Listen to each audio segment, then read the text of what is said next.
ज़माने कदीम की बात है, एक रंगीन और पुरजोश शहर में छोटी गाड़ियों का एक दोस्ताना गिरोह रहता था। इनमें सबसे नुमाया एक छोटी चमकदार सुर्ख कार थी जिसका नाम बब्बर था। बब्बर बहुत तेज रफ्तार और मुहिम-जो था। इसके बड़े गोल मटोल पहिए थे और एक खुशमिजाज सी मुस्कुराहट उसके बम्पर पर हमेशा सजी रहती थी।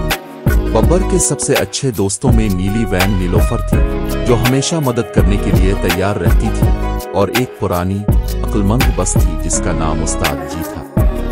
उस्ताद जी ने जिंदगी के बहुत से निशेब व फराज देखे थे और उनके पास हमेशा कोई न कोई नसीहत मौजूद होती थी। एक धूप वाली सुबह बब्बर ने ऐलान किया, चुल्लू दोस्तों, आज हम शहर के किनारे पर मौजूद चमकती हुई झील की सैर को जाते हैं। नीलोफर और उस्ताद जी फौरन राजी हो गए। नीलोफर ने अपने कुशादा अंदरूनी हिस्से में पिकनिक का सामान रखा और उस्ताद जी ने रास्ते की रहनुमाई की। उनका सफर हंसी और गानों से भरपूर था।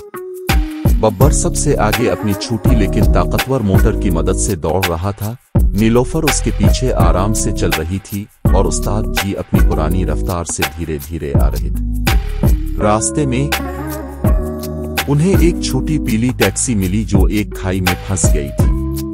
बब्बर फौरन रुका और नीलोफर की मदद से उन्होंने मिलकर टैक्सी को खींचकर बाहर निकाला। टैक्सी ड्राइवर उनका बहुत शुक्रगुजार हुआ। जब वो झील के करीब पहुंचे तो उन्होंने देखा कि वहां पहले से ही बहुत सारी गाड़ियां मौजूद हैं। रंग बिरंगी कारें, मोटरसाइकिलें और छोटी छोटी ट्रक सब पिकनिक मनाने और धूप से लुत्फ अंदोज होने आए थे। बब्बर, नीलोफर और उस्ताद जी ने एक पुरसुकून जगह ढूंढी और अपनी पिकनिक शुरू की। उन्होंने मजेदार सैंडविच खाए, ठंडा जूस पिया और खूब बातें की। बब्बर ने झील के अर्द गिर्द चक्कर लगाया और वहां मौजूद दूसरी गाड़ियों के साथ रेस भी लगाई। शाम होने लगी तो सब दोस्तों ने अपने घरों की तरफ वापसी का सफर शुरू किया। बब्बर आज की मुहिम जोई से बहुत खुश था। उसने न सिर्फ एक खूबसूरत झील देखी थी बल्कि एक दोस्त की मदद भी की थी। वापसी के रास्ते में उस्ताद जी ने कहा, बब्बर, तेज रफ्तारी अच्छी है लेकिन दूसरों की मदद करना इससे भी बेहतर है।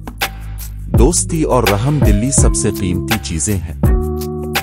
बब्बर ने उस्ताद जी की बात गौर से सुनी और समझ गया कि सच्ची खुशी दूसरों के साथ बांटने में है।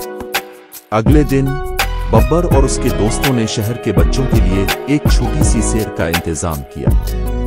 नीलोफर ने बच्चों को अपनी वैन में बिठाया और बब्बर आगे आगे रास्ता दिखाता रहा।